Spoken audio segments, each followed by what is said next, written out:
Collector గారి దగ్గర ఒక మీటింగ్ జరిగింది. కలెక్టర్ గారికి చెప్పడం జరిగింది, ఉత్సవ సమితి నుంచి చెప్పడం జరిగింది ఏంటంటే కలెక్టర్ గారు ఇక్కడ ఎస్పెషల్లీ షామీర్పేట్ లేక్ దగ్గర ఇక్కడికి చాలా మంది, ఇది అవుట్ స్టేషన్ లెక్కలు ఉంటుంది కాబట్టి ఇక్కడికి చాలా మంది సిటీ నుంచి హైదరాబాద్ నుంచి రావడం జరుగుతుంది.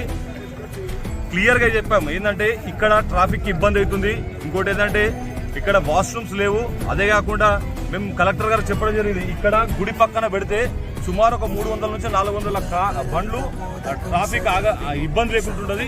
ఇది కరీంనగర్ రాజీవ్ రహదారి పైన ఈ రోజు రహదారి పైన ట్రాఫిక్ జామ్ అవుతుంది. అదే కాకుండా ఇక్కడ ఇప్పటికే 3వ రోజుకే సుమారు 500 విగ్రహాలు నిమజ్జనం చేయడం జరిగింది.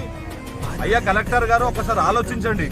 రాష్ట్ర ప్రభుత్వాన్ని కూడా నేను క్లియర్గా అడుగుతున్నాను, ఇక్కడ ఏమైనా తప్పిదాలు జరిగితే ఇక్కడ ఎలాంటి సౌకర్యాలు లేవు. ఎందుకంటే ఆడవాళ్ళు, ఇంతమంది ఆడవాళ్ళు వస్తున్నారు, ఫ్యామిలీస్ ఉన్నాయి, కానీ ఏ ఫ్యామిలీకి కూడా ఒక వాష్రూమ్స్ లేవు. అదే కాకుండా ట్రాఫిక్ లో కూడా చాలా ఇబ్బంది పడుతున్నారు.